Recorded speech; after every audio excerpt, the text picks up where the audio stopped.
Ya Rabbi. Bismillahirrahmanirrahim. Alhamdulillahirabbil alamin.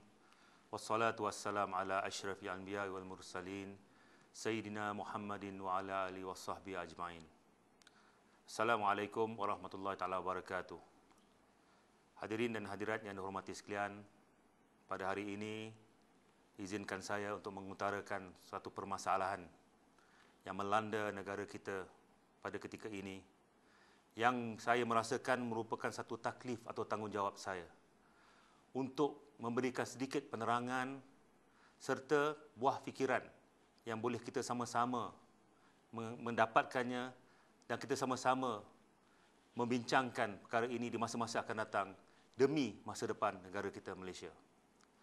Hadirin dan hadirat yang hormati sekalian, kalau kita lihat perkembangan negara kita selama beberapa tahun mencapai kemerdekaan, sejak tahun 1957 lagi, Malaysia mengalami satu perkembangan yang begitu baik, baik dari segi ekonominya, dari segi struktur sosialnya, setelah menghadapi berbagai-bagai halangan ataupun berbagai rintangan seperti berlaku pada 13 Mei, pertelingkahan kaum yang dapat kita atasi, sehinggalah kita telah berjaya untuk menetapkan satu target untuk mencapai negara maju, iaitu Wawasan 2020.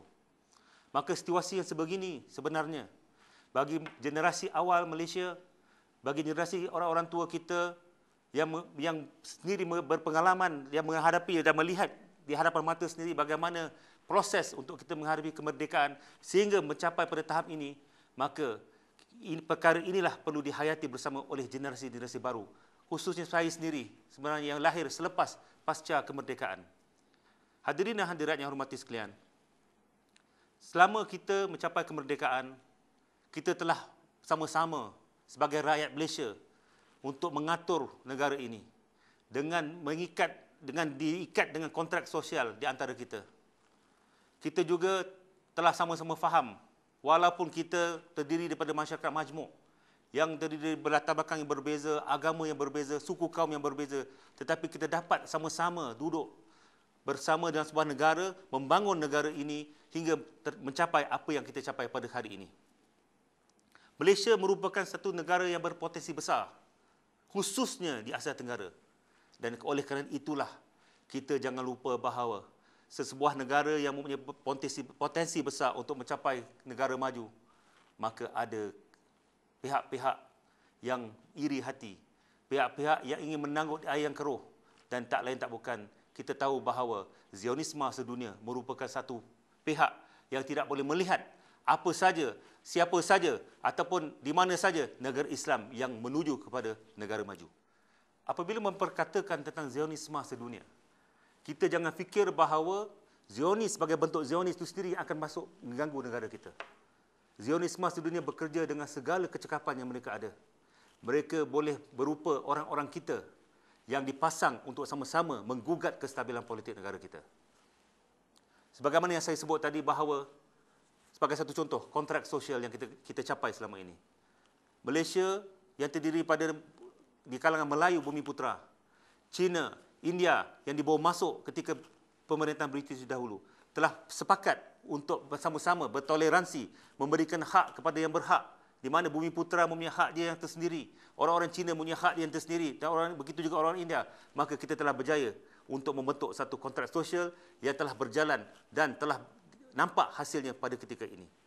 Maka tidak heranlah ada suara-suara di kebelakang ini yang mempertikaikan kontrak sosial ini. Mengapa? Inilah dia yang saya katakan tadi, perancangan Zionisme sedunia. Apabila kontrak sosial dipertikaikan, apabila kontrak sosial dipersoalkan, maka dengan sendirinya kita akan menjemput atau mengundang satu suasana yang kurang baik di dalam negara kita ini. Apabila orang-orang yang bukan non-Bumi Putera telah merasakan bahawa mereka perlukan hak yang lebih daripada dulu, apabila orang-orang Melayu juga merasakan bahawa hak keistimewaan mereka telah hilang, maka di sinilah akan berlaku pertelingkahan di antara kita semula. Sebab seperti mana yang saya cakapkan tadi bahawa inilah dia Zionisme sedunia. Saya perlu streskan tentang plot ataupun perancangan Zionis sedunia ini. Hadirin dan hadirat yang dihormati sekalian, kita merasa hairan. Apakah yang kita kurang lagi? Memang kekurangan-kekurangan yang lazim itu biasa kita dihadapi oleh sebuah negara. Tetapi sebenarnya apakah yang kita merasa tidak puas hati sangat dengan slogan-slogan baru yang kita dengar akhir-akhir ini yang dibawa oleh orang-orang tertentu yang mempersoalkan hak keistimewaan orang Melayu, yang bukan Melayu dicocok dan diapi-apikan seolah-olah mereka selama ini telah dinafikan hak mereka dalam negara ini. Mengapa? Maka saya mengatakan bahawa ketidakstabilan politik itu sebenarnya menghambat Malaysia untuk mencapai target yang telah kita tetapkan sekurang-kurangnya pada tahun 2020. Ketidakstabilan politik ini boleh berupa pertelingkahan di antara kita. Dan yang lebih penting, siapakah di belakang pertelingkahan itu? Inilah dia pengaruh asing, campur tangan kuasa asing dalam politik negara kita. Halangan-halangan ini menyebabkan kita terhambat. Kita telah akan disibukkan dengan pertelingkahan dari segi pembahagian ekonomi, pertelingkahan dari segi hak dalam sosial itu sendiri, pertelingkahan di antara hak untuk beramal dengan kepercayaan-kepercayaan kita sendiri. Maka inilah wayangnya akan diputar balik seperti mana tahun 1969 dahulu, 13 Mei yang berlaku yang saya cakap tadi sebelum ini. Kita juga menghadapi satu situasi sebagaimana yang berlaku pada pilihan raya yang lepas. Kita dapati ada pemimpin-pemimpin parti politik yang membawa slogan-slogan yang begitu popular. Slogan-slogan yang begitu menarik perhatian kita. Tetapi kalau kita telusuri betul-betul bahawa mereka tidak punya visi dan misi yang jelas. Mereka hanya menyajikan ungkapan-ungkapan yang menarik didengar, yang indah, yang sedap didengar, yang seolah-olah memberikan satu gambaran bahawa mereka akan membawa Malaysia yang baru dan menafikan apa yang telah kita capai selama ini, keharmonian, kestabilan politik, kemakmuran ekonomi yang telah kita capai sebelum ini. Mereka ingin menafikan begitu saja dengan slogan-slogan yang mereka pamerkan. Slogan-slogan seperti keadilan sosial, social justice, kebebasan badan kehakiman. Slogan-slogan seperti social justice, keadilan sosial yang belum tentu difahami orang yang membawa slogan tersebut dan juga belum tentu dipahami oleh kita semua. Digambarkan bahawa seolah-olah bahawa social justice adalah suatu konsep yang berasal daripada Islam itu sendiri. Tetapi sebenarnya pendefinisian itu belum jelas. Apakah social justice, keadilan sosial yang nak dibawa oleh mereka? Dengan tanpa kita sedari bahawa konsep social justice belum lagi dapat kita terangkan dengan baik. Dengan silap-silap kita mengambil satu konsep daripada Barat yang belum tentu betulnya dan belum tentu ada realitinya dalam dunia kita pada hari ini.